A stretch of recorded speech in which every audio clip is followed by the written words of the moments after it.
ತೆಲಂಗಾಣ ಸುರಂಗ ಕುಸಿತ, ಸಿಲುಕಿರುವವರ ಸಮೀಪಕ್ಕೆ ತಲುಪಿದ ರಕ್ಷಣಾ ತಂಡ.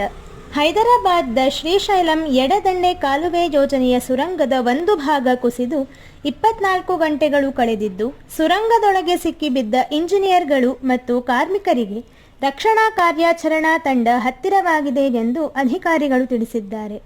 ರಾಜಧಾನಿ ಹೈದರಾಬಾದ್ನಿಂದ ಸುಮಾರು 150 ಕಿಲೋಮೀಟರ್ ದೂರದಲ್ಲಿರುವ ನಾಗರ್ ಕರ್ನೂಲ್ ಜಿಲ್ಲೆಯಲ್ಲಿ ಶನಿವಾರ ಬೆಳಗ್ಗೆ 8:30 ಸುಮಾರಿಗೆ ಅಪಘಾತ ಸಂಭವಿಸಿದೆ. ರಕ್ಷಣಾ ಕಾರ್ಯಾಚರಣೆಯ ಸಿಬ್ಬಂದಿ ದುರ್ಘಟನೆ ಸಂಭವಿಸಿದ ಸ್ಥಳದಿಂದ ಸ್ವಲ್ಪ ದೂರದಲ್ಲಿರುವ ಸುರಂಗದ ಒಳಗಿನ 13ನೇ ಕಿಲೋಮೀಟರ್ವರೆಗೆ ತಲುಪಲು ಸಾಧ್ಯವಾಗಿದೆ. ಸುರಂಗದಲ್ಲಿ ಒಟ್ಟು 8 ಮಂದಿ ಸಿಲುಕಿದ್ದಾರೆ. 2 ಇಂಜಿನಿಯರ್ಗಳು ಮತ್ತು 4 ಕಾರ್ಮಿಕರು ಜಯಪ್ರಕಾಶ್ ಅಸೋಸಿಯೇಟ್ಸ್ಗೆ ಸೇರಿದವರು ಮತ್ತು 2 ಅಮೆರಿಕ ಕಂಪನಿಯ ಉದ್ಯೋಗಿಗಳಾಗಿದ್ದಾರೆ.